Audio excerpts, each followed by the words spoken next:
Адабият пайдубалын тургузган, түшкөн сымал асмандагы жылдыздан, өчпөс өлбөс чыгармалар жаратып, алтын сөздүү Чыңгыз чыккан Кыргыздан. Чын айтамын, балким жалган туюлар. Чыңгыз десем өрөзүнөн коюлар.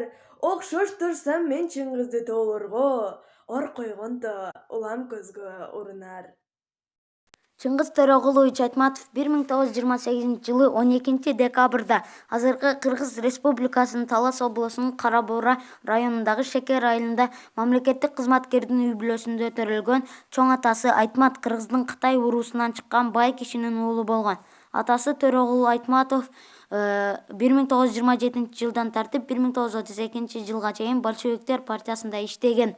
Чыңгыз Айтматовдун чыгармалары: Атадан калган туяк, Дел бирим, Саманчынын жолу, Бетме-бет, Кылым каартар бир күн, Эрте келген турналар, Бөтөгөз булак, Ак кеме, Бук эне, Гезитчи Дзюйо, Эрте келген турналар, Кызыл жолук жалжалым, Сүрөт, Фудзиямадагы Кадыр түн, Жамила.